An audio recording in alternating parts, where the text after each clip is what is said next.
안녕하세요. 달려라 경기 김혜진입니다. 매주 목요일 하나손해보험 최주필 전문위원과 함께하는 시간이죠. 오늘은 이 사망사고를 낸 운전자의 처벌 기준 어떻게 되는지 좀 자세히 살펴보는 시간을 마련했습니다. 하나손해보험의 최주필 전문위원과 함께하겠습니다.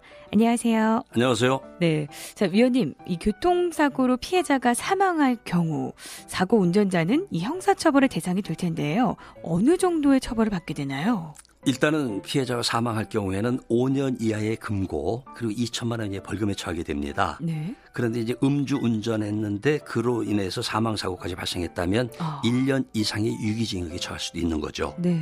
그래서 피해자의 숫자라든가 아니면 사고 당시의 상황이라든가 피해자에 대한 어떤 적절한 조치를 취했는지 여부 그리고 과거에 사고가 났던 이력 등이 그 양형 기준에 영향을 줄 것으로 생각이 됩니다. 네. 교통사고는 고의가 아닌 과실이기 때문에 5년 이하의 금고가 최고형이 되겠습니다. 아, 그렇군요.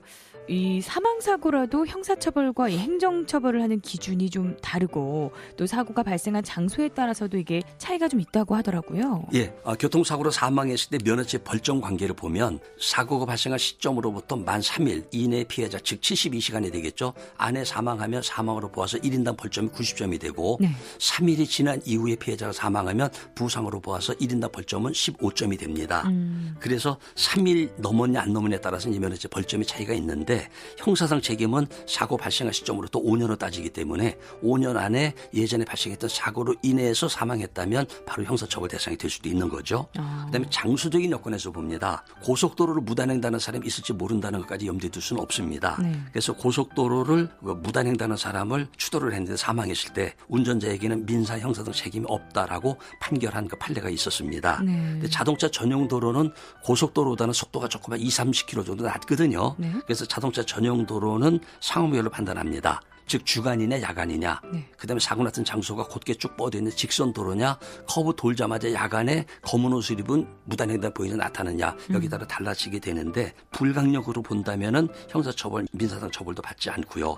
그다음에 운전자가 주의 의무를 충분히 기울였다면 사고를 예방할 수 있었거나 피해를 좀 경감시킬 수 있는데도 불구하고 운전자의 부주의가 확연하다 할 때에는 이때는 운전자에게 주의 의무에 따라서 형사처벌 대상이 될 수도 있겠습니다. 그다음 일반 도로는 민형사 등의 책임을 모두 지게 됩니다. 네, 그렇군요.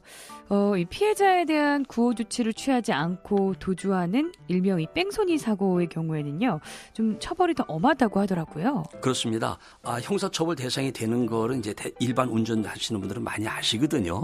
그 뭐 사망 사고, 뺑소니 사고, 12대 중과실, 3가지 중상해 거의 외우다시피 다 알고는 계신데 5년 이하의 금고입니다. 12대 중과실은. 근데 5년 이하는 1년도, 한 달도, 일주일도 5년 이하죠. 근데 사고를 내고 도주하는 뺑소니인 경우에는 1년 이상이거든요. 그리고 12대 중과실 사고는 5년 이하의 금고에 처한다 하더라도 피해자가 심하게 다치지 않았거나 할 때 6주 대기 미만일 경우에는 구속 수사를 하지 않거든요. 근데 사고를 내고 도주하는 뺑소니는 4주라는 게 굉장히 차이 나고 5년 이하보다는 1년 이상이 크기 때문에 특정 범죄로 보아서 가중처벌한다고 보시면 되겠습니다.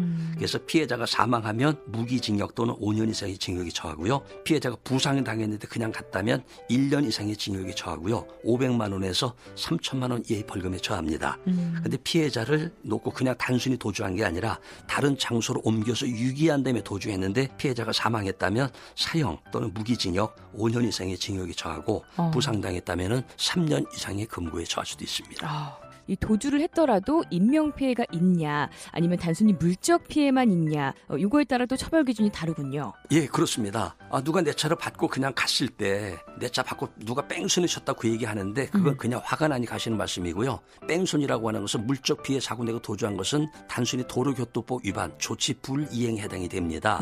나중에 사고를 내고 내 차를 받고 도주한 사람이 발견했다 찾았다 하더라도 대물로서 보상을 받고 그다음에 면허죄 벌점 받고 20만 원 이하의 벌금에 처하는 것으로 마무리가 됩니다. 근데 뺑소니라고 하는 것은 인명피해 사고를 냈고 피해자가 있는데도 불구하고 피해자를 병원으로 옮겨서 치료받을 수 있도록 적절한 구호조치를 취하지 않았다면 그것이 뺑소니에 해당이 되니까 1년 이상의 금고에 처하게 되는 거죠. 네, 그렇군요. 오늘 이렇게 사망사고 운전자의 처벌 기준에 대해서 좀 자세히 살펴봤습니다. 도움 말씀 고맙습니다. 감사합니다.